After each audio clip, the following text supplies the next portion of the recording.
Troisième et dernière partie de l'Africa Newsroom, toujours en compagnie de nos éditorialistes Gracien Roukindikiza et Jean-Marie Bitomo. L'actualité économique à présent, le gouvernement ivoirien au chevet des startups. Un fonds d'un montant de 131 milliards de francs CFA a été mis en place avec le soutien de la Banque africaine de développement pour soutenir les entreprises innovantes à fort potentiel de croissance. Siemlo, Victoria Sedi.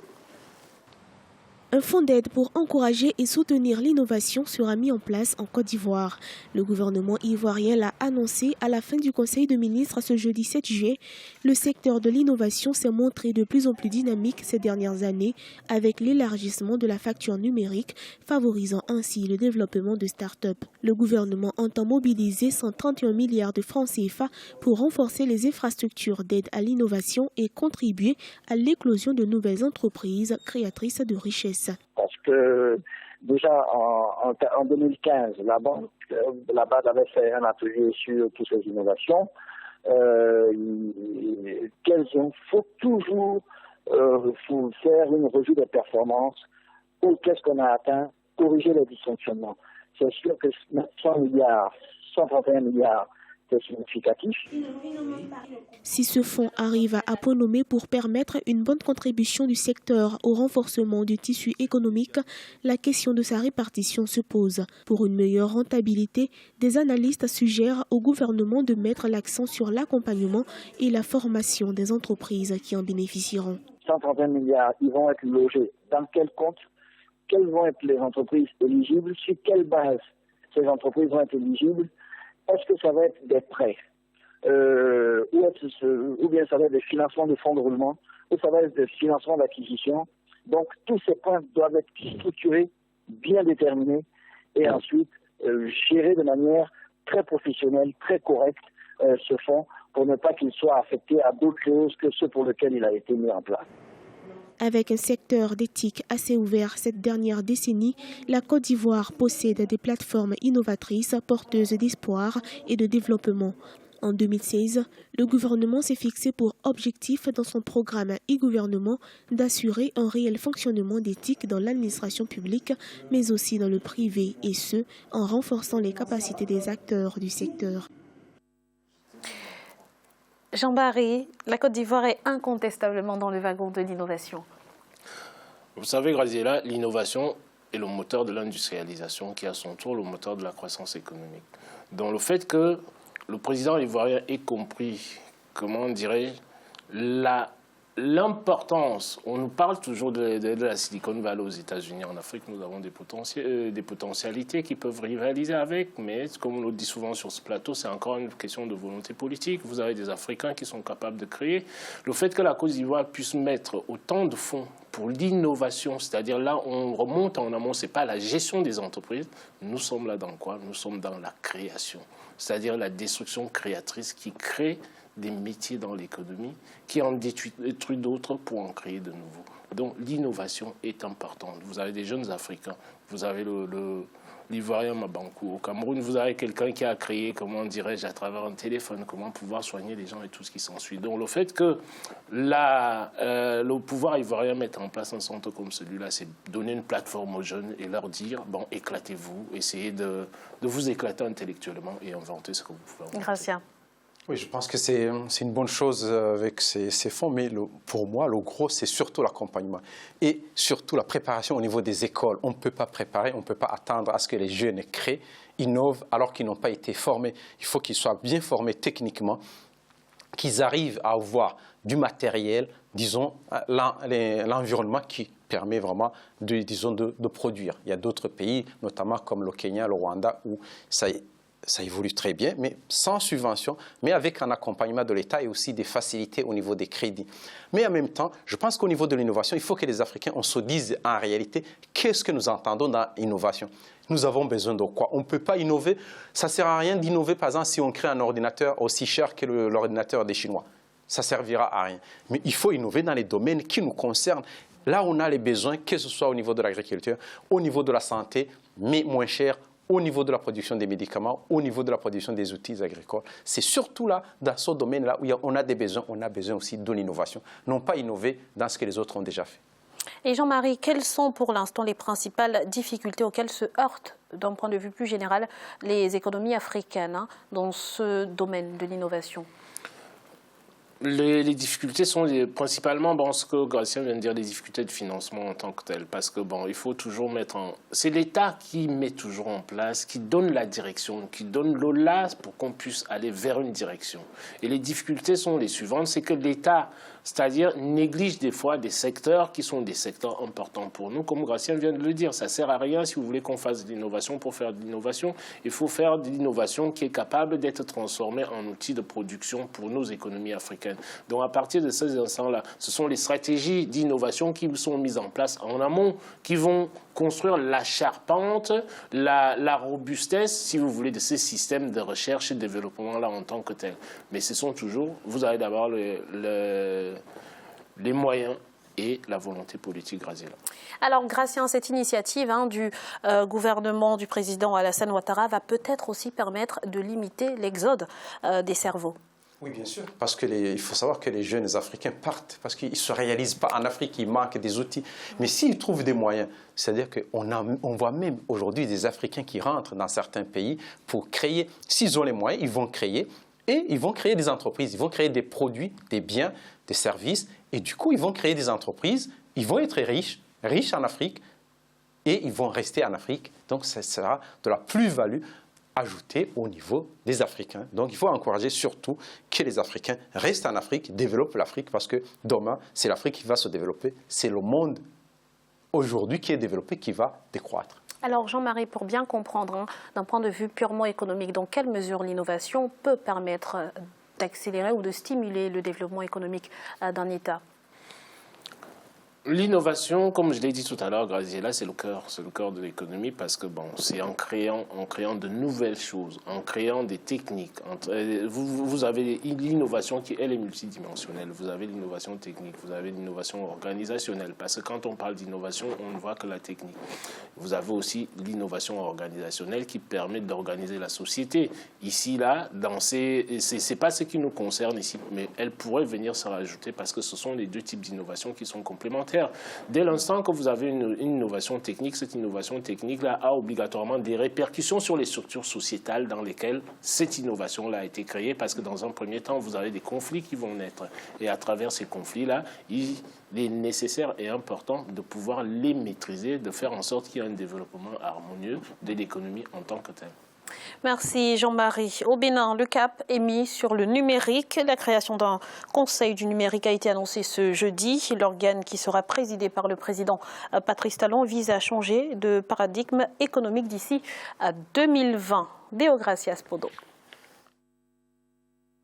Veulent faire contribuer l'économie numérique à la nouvelle dynamique de développement socio-économique du pays. Le gouvernement a annoncé jeudi 7 juillet 2016 la mise en place d'un cadre qui, dans sa mission, devra booster le secteur. Présidé par le chef de l'État, Patrice Talon, le Conseil du numérique traitera entre autres de l'impact de l'Internet et des technologies de l'information et de la communication sur l'économie pour en faire des outils de productivité. L'économie numérique aujourd'hui est un atout pour le développement des pays africains et donc du Bénin en particulier.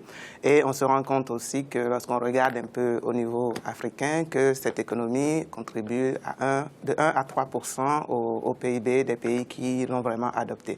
Et donc, booster l'investissement dans ce secteur pourra accélérer la croissance au Bénin et accroître la contribution de cette économie dans notre PIB. L'économie numérique au Bénin est aujourd'hui considérée comme l'un des principaux moteurs de la croissance et un véritable pourvoyeur d'emplois. Mais pour nombre d'acteurs, il faudrait également penser au renforcement des formations dans le numérique, à la mise en place des zones franches, en soutien aux incubateurs et autres structures d'accompagnement de l'innovation technologique et de l'entrepreneuriat numérique. Ça va permettre tout d'abord au Bénin d'être un peu plus en vue au niveau international et de faciliter dans une première mesure les échanges avec l'étranger, mais aussi de l'administrer et l'administration. Quand on parle de l'économie numérique, il faut des garde-fous, d'où le CNIL qui doit se mettre en place et vraiment doter une loi qui permet de protéger les données qui vont être stockées sur les différentes bases et pour ne pas vendre ces données à n'importe qui et ne pas permettre aussi une utilisation frauduleuse des données personnelles des populations. Depuis une dizaine d'années déjà, Le Bénin a élaboré plusieurs programmes et financé un certain nombre de projets visant notamment à généraliser l'utilisation des technologies numériques dans des domaines variés tels que l'enseignement, l'administration publique, la santé ou encore l'agriculture. En janvier 2016, l'État avait annoncé la création de 50 000 emplois destinés aux jeunes dans ce secteur d'ici 2020. Une promesse qui pourrait se réaliser avec la création du Conseil du numérique. Tu relances toujours. Gratien, dans quelle mesure le numérique peut être un moteur de croissance? Quels sont ses apports dans l'économie? D'abord, il faut se dire qu'en Afrique, en général, dans beaucoup d'autres pays, on fonctionne, disons, à l'ancienne. On n'est pas relié entre les services. Il n'y a pas beaucoup d'évolution pour permettre un traitement rapide. Par exemple, le numérique peut aider. Jusqu'au niveau de l'administration, si on veut créer une société, on peut, grâce au numérique, on peut créer une société en une demi-journée, c'est-à-dire on peut commencer à travailler et faire toutes les déclarations. On peut créer aussi le numérique dans le domaine de la santé. On relie les ordinateurs, les hôpitaux peuvent être reliés avec les centres de santé et éventuellement, on peut faire même des opérations à distance. Donc cela, sont des outils simples au niveau du numérique. Le numérique peut aussi aider les agriculteurs, notamment au niveau peuvent, par exemple, étudier la fertilité du sol et aussi voir le traitement. Donc, le numérique doit être, c'est-à-dire tout ce qui tourne autour de la technique moderne, que ce soit informatique et Internet, doivent être au service de la population pour vraiment que ce soit réel, que les gens comprennent qu'ils n'entendent pas le numérique dans les manuels seulement. Jean-Marie, le développement du numérique peut également être finalement une réponse efficace à l'emploi des jeunes. Le numérique peut être une réponse très très efficace à l'emploi des jeunes, tout simplement. Pourquoi? Parce que, comme vient de le dire Gratien, le numérique a une fonction. La fonction du numérique qu'on englobe, comme il a essayé de le distinguer tout à l'heure, tout le monde utilise le numérique, contrairement à ce que les gens croient. La majorité des gens vont sur Internet. Je parle spécifiquement des jeunes en Afrique. Même dans les campagnes, on en voit. À travers son téléphone, on peut aller sur Internet. Donc, le numérique est là pour nous permettre d'améliorer au niveau économique, les conditions de production d'une économie. Dès l'instant que vous commencez l'innovation organisationnelle dont je parlais tout à l'heure, c'est ce que Gratien vient d'exposer, à savoir que ça va permettre de créer des entreprises beaucoup plus rapidement, avec d'autres implications. Le numérique est là pour nous faciliter la vie et de contribuer à augmenter la productivité industriels des individus dans leur travail. Donc le fait de passer aujourd'hui, la qualité des images que nous avons aujourd'hui, si on reste dans le numérique stricto sensus de l'image et tout, la qualité de l'image n'est pas la même. La vitesse avec laquelle l'image passe n'est pas la même. Donc ça va aider tous les domaines, tous les secteurs de la société. Gratien a parlé de la santé. Aujourd'hui, on a les MOOC. Les MOOC, c'est quoi? C'est le fait de pouvoir, vous avez un Africain aujourd'hui qui peut être assis, comment dirais-je, en Afrique et tout, et pouvoir passer ses diplômes dans une université aux États-Unis.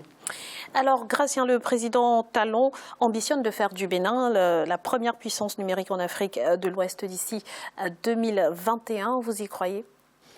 Il suffit de mettre les moyens. On a vu des pays, par exemple, qui peuvent émerger. On a vu notamment le Rwanda, un tout petit pays avec peu de moyens, qui s'est hissé pratiquement à la tête des pays de l'Afrique de l'Est et même de l'Afrique, tout simplement au niveau de l'Afrique, par rapport au pourcentage de la population, au niveau numérique. Le Bénin, le nouveau président, il suffit de mettre les moyens, de voir ce qui se passe ailleurs. Je pense qu'il peut y croire, les Béninois peuvent y croire.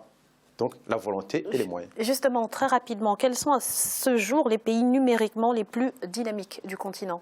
Bon, si on ne parlait pas des pays du monde arabe, notamment comme le Maroc, mais on peut parler des pays, c'est surtout la partie de l'Afrique de l'Est qui est beaucoup, notamment le Kenya, le Rwanda. Je pense qu'il y a aussi les pays comme la Côte d'Ivoire qui s'y mettent. C'est surtout ces pays, l'Éthiopie, donc l'Afrique du Sud, c'est un pays qui est... Le Nigeria peut-être aussi. Le Nigeria aussi, mais surtout les nouveaux, je dirais, c'est surtout qui font beaucoup de progrès par rapport aux autres, c'est surtout le Rwanda et le Kenya. 4 milliards de dollars, c'est notre chiffre du jour et il correspond au montant nécessaire pour lutter contre la pénurie alimentaire que connaissent les pays touchés par le phénomène météorologique El Niño. Jean-Marie, justement, quels sont ces pays qui ont été durement touchés par ce phénomène climatique? En Afrique, si vous voulez, c'est l'ensemble des pays, si vous voulez, saliens, des pays désertiques. Dès l'instant que vous avez une dégradation des conditions climatiques, ce sont les pays qui sont durement touchés dès le départ.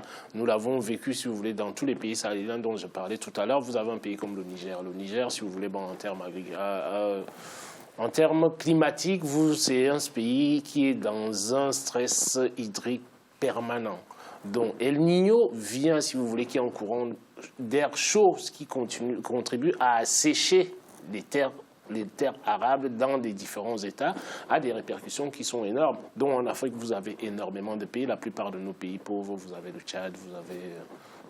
Gracias. Oui, ce que je peux ajouter, ces pays touchés sont surtout l'Afrique australe et l'Éthiopie et la Somalie. Mais par contre, ce phénomène, justement pour le décrire, pour que les gens comprennent, c'est qu'il y a un courant d'air chaud qui vient de l'Est et de l'autre, un courant d'air froid au niveau de la mer. Et avant, il y avait un phénomène, disons, qui faisait qu'il y avait un passage, disons, l'équivalent de la taille des États-Unis, qui permettait de séparer les deux courants. Aujourd'hui, ce passage avec la pollution n'existait plus. Donc, les deux courants se rencontrent, et quand ils se rencontrent, ça crée de l'air chaud. Et aujourd'hui, il y a beaucoup de pluie, l'air chaud qui peut provoquer. Il y a de la pluie abondante, notamment au niveau de Mozambique, Angola et d'autres en remontant, qui sautent une zone du Kenya, la Tanzanie, pour aller vers l'Éthiopie. Et de ce fait, il y a beaucoup de pluie à un certain moment, et puis ça s'arrête. Il y a beaucoup de sécheresse, ce qui fait qu'il va se poser un problème de la conservation d'eau de cette pluie au moment où El Niño permet d'avoir beaucoup de pluie. Alors, 4 milliards de dollars sont donc nécessaires pour essayer de contrôler les conséquences de ce phénomène climatique. Où trouver ce financement, Gratien ? Ce financement, c'est un cas exceptionnel. Il faut que les Nations Unies, il faut que l'Afrique, il faut que tout le monde se mobilise, coopère, parce que ce phénomène touche certains pays. Demain, il peut toucher d'autres pays. On peut imposer, au niveau de l'Union africaine, je pense qu'on peut imposer en disant on met une taxe de 1% dans le budget de chaque État pour contribuer, disons, non pas à lutter, il y a ces effets notamment pour les implants, les intrants ou autres, mais aussi à étudier comment est-ce qu'on peut adapter. Ce qui se passe aujourd'hui, la pollution est là, les deux courants se rencontrent, on ne peut plus les séparer, mais il faut savoir comment s'adapter à ces courants, notamment avec des cultures, changer les modes de culture qui s'adaptent à ces courants. Jean-Marie, comment justement renforcer la résilience face à ce genre de phénomène ? Moi, je vous répondrai, Graziella, que la COP21 que nous avons vécue en France était une étape primordiale là-dessus pour essayer de réparer, c'est-à-dire ces dégâts climatiques-là. El Niño, c'est un des paramètres, une des variables à travers de multiples variables qui sont les conséquences de la pollution. Donc je pense que si les États, comme Gratien vient de le dire, si les États suivent les préconisations de la COP21, on est capable de trouver suffisamment de financement pour essayer, je ne veux pas dire stopper complètement, mais d'amoindrir les effets néfastes, si vous voulez, de tous ces effets ou ces conséquences-là du réchauffement climatique. Merci Jean-Marie. C'est à présent la fin de cette émission qui marque également la fin de notre semaine spéciale Bénin. Notre prochain volet sera consacré à l'Union africaine. Gratien, merci d'avoir été avec nous. Merci Graziella, bonsoir à tous. Merci également Jean-Marie. Bonsoir Graziella et bonsoir à tout le monde. Et merci à vous chers téléspectateurs de nous avoir suivis. Très belle soirée et à bientôt dans l'Africa Newsroom.